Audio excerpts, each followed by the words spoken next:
share with us where you first met Bruno Sammartino. Bruno Sammartino, I met him in 1956 between Toronto and Montreal was a TV station there. We did the TV. That's the first time I saw him. And I was just starting too. And he said to me, he said, where you come from? And I said, I'm from Italy in a little town, La Provincia Campo Bas. And he said, oh my God. He said, we're about 40 miles away apart, but we didn't know each other, you know. And since then, we always stand. Sometime he was going to different place because he mostly was in New York, and I was traveling the other end of the world. But we made a 6 trip together in Japan, and in California, and Australia, and anywhere else. We almost did the world one time because we were in England and many other places. We were in Germany, and I was in Italy in 1988, but Bruno didn't come because he was an engagement with the company he was working. But I'm not going to try to tell, but I don't think you can find a best man like him. Yeah. And a good wrestler and strong like a bull. He was, yes. Because I remember when he picked up the man with 500 pounds in New York, and he body slammed. That's right, and body slammed like a nothing. And I mean, you know, now because he's not here anymore, but I cried for 1 week for him, you know, and because was nothing the best friend I ever got in my life, and we got along good, very well, and I hope someday I'm going to see him again. I'm sure he will, Dominic. Did you guys always find it crazy? You know, you always hear the phrase, you know, the world's a small place, or what a small world. And you guys both came into wrestling from completely different directions, growing up that close to each other in Italy, never knowing each other, and then all the way on the other side of the world, connecting in the wrestling business. Yes, because when, if you guys are young guys, because remember the war in the 40s,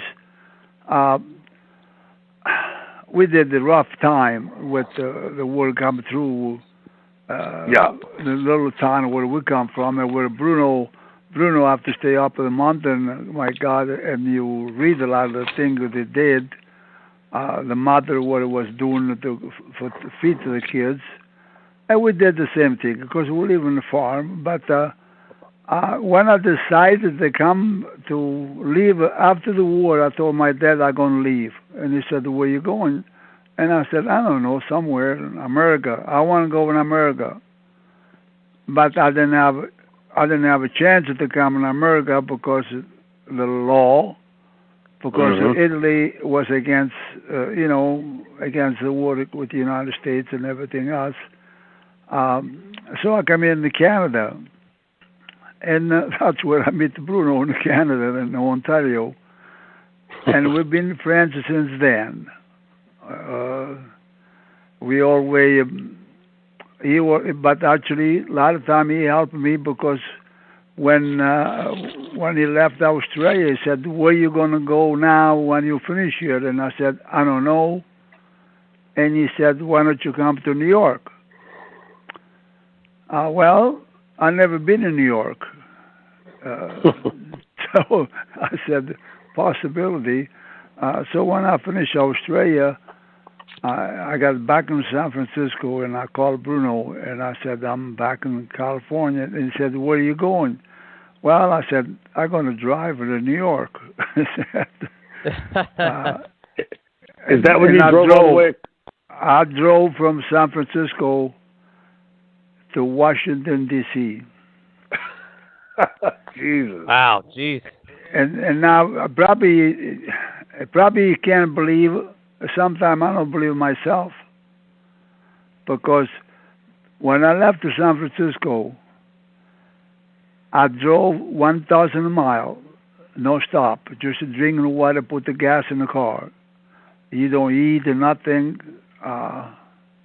just drink water. And I drove 1,000 miles, and then was in the middle of the highway. I saw a motel that I checked in, and I slept for 10 hours. And the next day I left again. And 3 days I was in Washington, and it's 3,300 miles. That's 3,300. How old were you at that time, Dominic? Oh, I was very young. I got a lot of pep.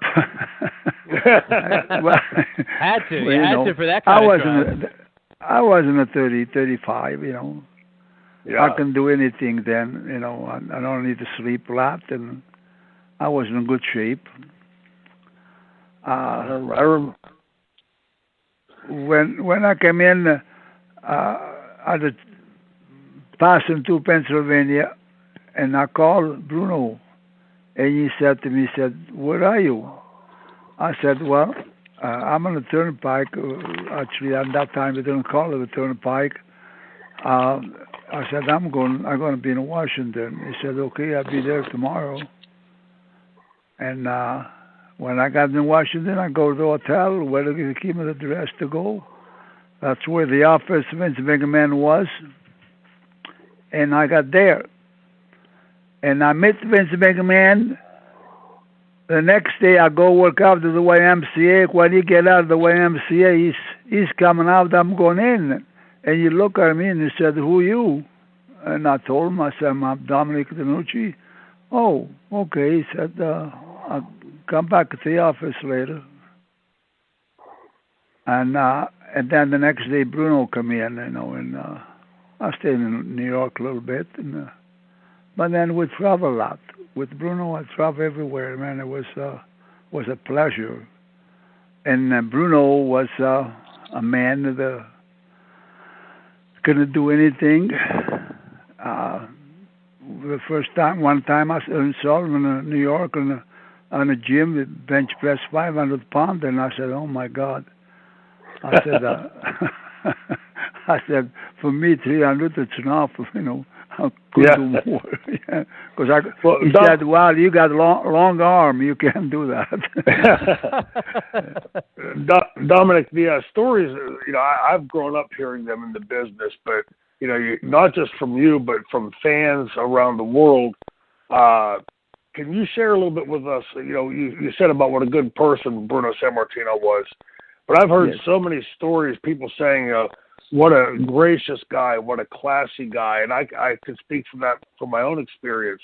Can you share a little bit of that with us about Bruno Sammartino?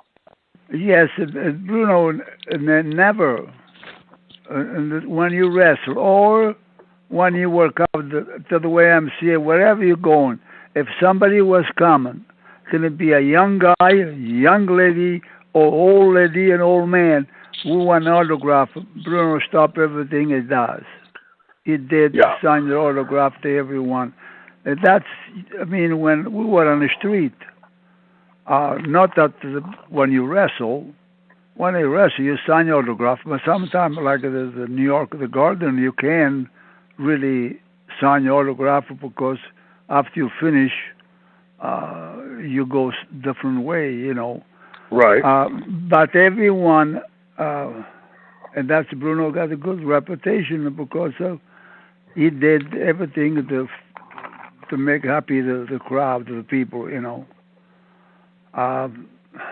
Look, I never see a guy like that. The way he was friendly with everybody, but don't step on his foot either, you know. Yeah, yeah.